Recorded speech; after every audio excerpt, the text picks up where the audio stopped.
आज के टाइम में शायद इस चीज़ को लेके थोड़ा भ्रम भी है, जैसे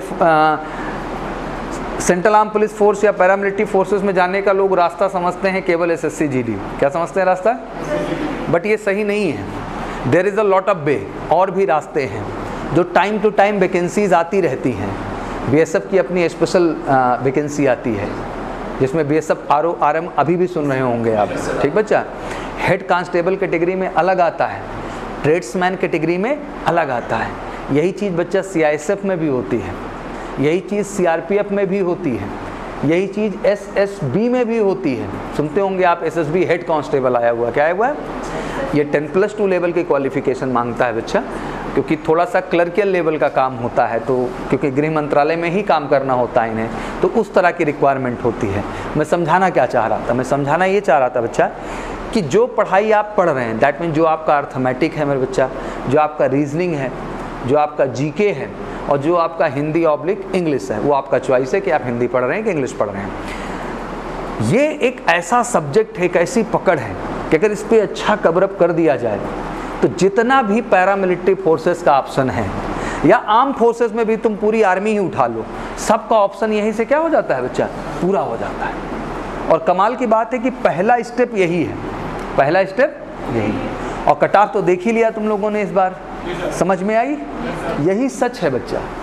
ये जो भ्रम में जीने वाला हाल चलता है और अलग अलग विश्लेषण आते, कुछ नहीं होना है। जब तक सच्चाई से अच्छे से आप पढ़ाई नहीं करोगे, तब तक कभी भी उस मार्क को पहुंच पाना संभव नहीं है। हाँ, थोड़ा सा सिंसियरिटी लेवल बढ़ाना पड़ेगा, थोड़ा फोकस बढ़ाना होगा, लेकिन अब पहला तो इम्पॉर्टेंट है। जैसे अभी आर्मी वाले ही बच्चे यहाँ भी कुछ बैठे होंगे, जैसे आर्मी वाले जो बच्चे थे, पहले उनको लगता था कि पहले फिजिकल करना है। क्या करना है? अब वो ज़माना चला गया, अब उनकी पहली प्रायोरिटी रिटर्न है। क्या है बच्चा? अभी जैसे आर्मी का एग्ज़ाम डन हुआ, जीडी का हुआ, टेक्निकल का हुआ, क्लर्क का हुआ, नर्सिंग का हुआ।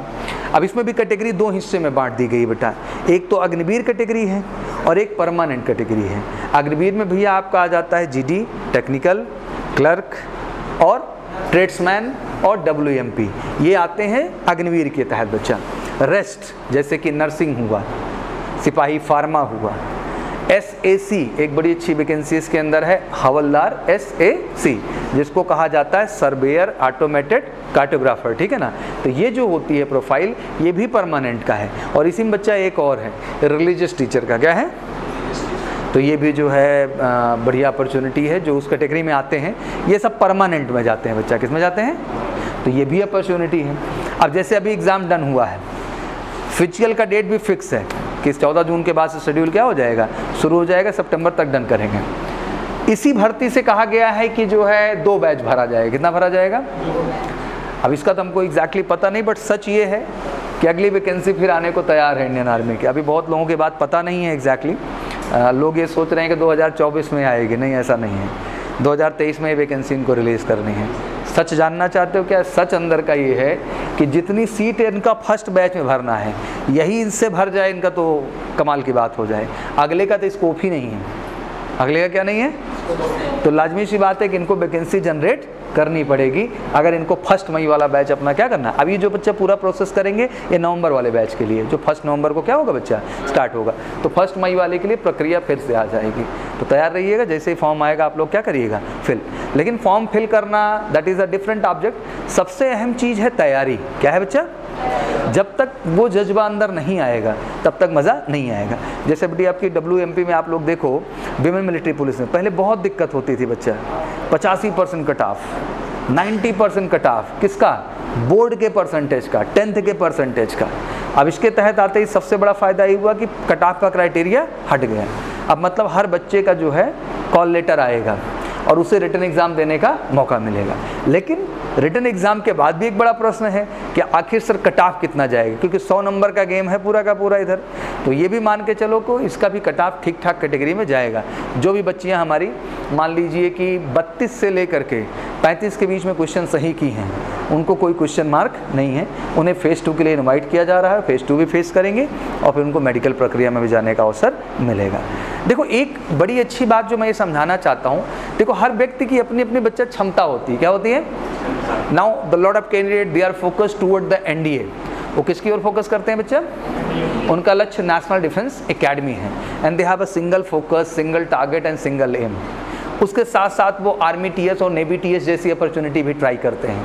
At least they are trying on the 10+ level कि भैया 6 मौका उनको जो है बच्चा आराम से मिल जाए बढ़िया से साल भर में, एसएसबी के माध्यम से सफलता के चांस बढ़ें। फिर इसके बाद दूसरी कैटेगरी होती है बेटा जो एनडीए से थोड़ा बच्चे कमज़ोर महसूस करते हैं अपने आप को। वो कहते हैं कि मैं एयरफोर्स नेवी आईसीजी जाऊंगा। क्या जाऊंगा? वो उसी के लिए फोकस करते हैं, एयरफोर्स देंगे, नेवी देंगे, आईसीजी देंगे। अब उनकी लिस्ट में आर्मी टेक्निकल और क्लर्क भी जुड़ गया है। क्या जुड़ गया? पहले नहीं था, पहले नहीं था, अब उनकी लिस्ट में ये चीज़ जुड़ गई। और उसका जुड़ने का सबसे बड़ा कारण यही है क्योंकि पढ़ाई तो अच्छी है ही उनकी और टेक्निकल क्लर्क बड़ी अच्छी प्रोफाइल होती है इंडियन आर्मी के अंतर्गत। तो सोचे कि ये भी अपॉर्चुनिटी साथ में क्या किया जाए, सेट कर लिया जाए। फिर इसके बाद आती है एक कैटेगरी और जो कि कंसिडरेशन 10th लेवल पे माना जाता है। क्या माना जाता है? लेकिन ये बहुत बड़ी गलत फहमी है। एसएससी जीडी का जो स्टैंडर्ड है पढ़ाई का वो एग्जैक्टली 10th लेवल का नहीं है। इसकी अर्थमेटिक का अपना एक स्टैंडर्ड है। कभी भी मैं उठा के देखता हूँ तो मुझे एयरफोर्स लेवल की दिखती है। किस लेवल की दिखती है? हल्कापन नहीं है कहीं में। जीके में भी वही लेवल है, रीजनिंग में भी वही लेवल है। तो इसको ये ध्यान रखिएगा, इसका लेवल गिर के मत पढ़िएगा, ठीक है ना। लेकिन जो प्योर जीडी वाले हैं उनको ये नहीं पढ़ना है। जो प्योर जीडी वाले हैं उनके लिए लेवल थोड़ा सा क्या कहा जाएगा? हाई कहा जाएगा।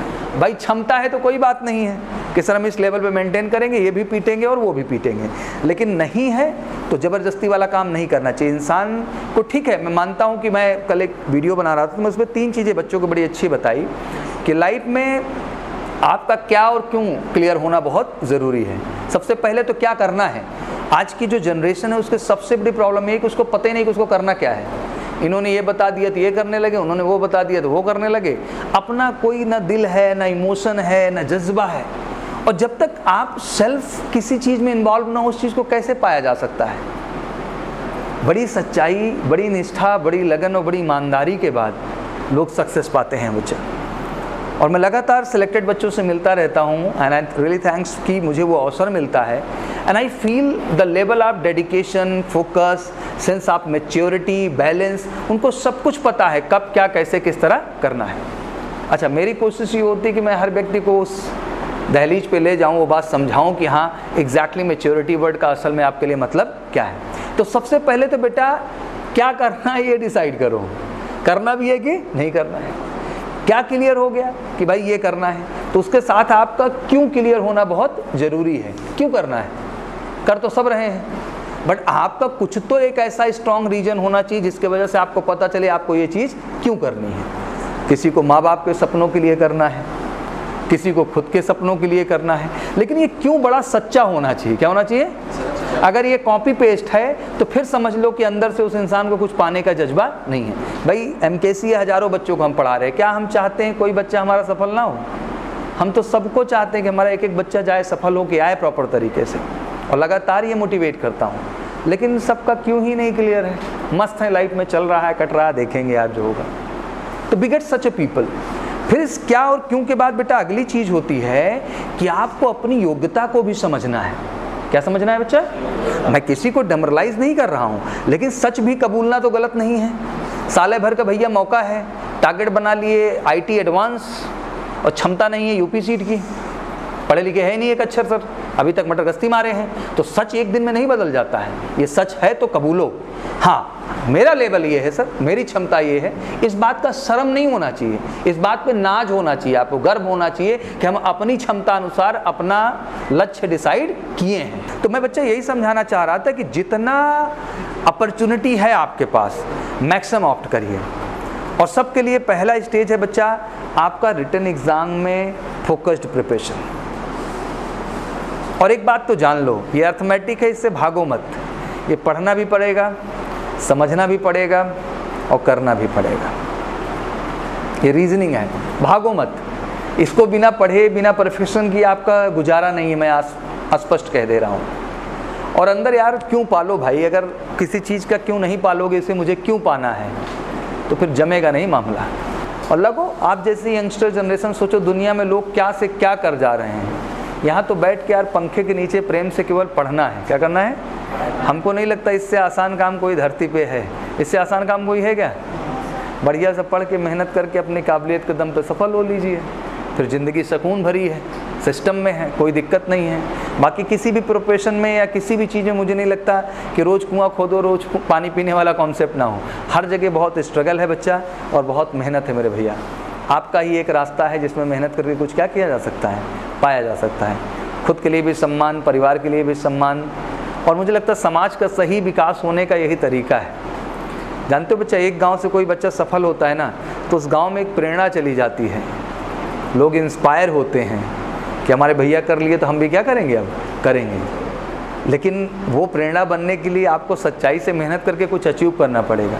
वो प्रेरणा आप तब तक नहीं दे पाएंगे समाज में किसी को बच्चा, जब तक वाकई में उस चीज़ को आप अचीव नहीं कर लेंगे। लेकिन जिस दिन अचीव कर लेंगे आप उस चीज़ को, तो प्रेरणा देना क्या हो जाएगा, आसान हो जाएगा। ठीक है बच्चा, तो बस जिम्मेदारी से लगिए, पर्याप्त समय है, कोई रेस नहीं लगी है।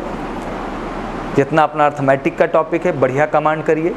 पढ़ाई का बच्चा दिल पे हाथ रख के असल मतलब क्या होता है पता है, कि जो टॉपिक कॉन्सेप्ट आपने पढ़ा उसके बाद उस पर बेस्ड जो क्वेश्चन हैं उनको आप लगाने में सक्षम हैं कि नहीं। और सच बोलूं तो ये सच केवल आप जानते हैं अपने विषय में, और ये सच कोई दुनिया में जान ही नहीं सकता है। चाहे जितना कोई कहानी बताता रहे बैठ के, ये सच आपके अलावा इस दुनिया में कोई जानता नहीं है। और वो सच ये है कि कॉन्सेप्ट पढ़ने के बाद किसी टॉपिक का सवाल लगाने में आप सक्षम हैं कि नहीं हैं, ये आपको ही जानना होगा। और नहीं सक्षम है तो उसके पीछे सीधी सी बात क्लियर हो गई कि जो कॉन्सेप्ट है असल में आपको समझ में नहीं आया। और अंग्रेजी इतना तोप लैंग्वेज नहीं है जो तुम लोग डरते रहते हो।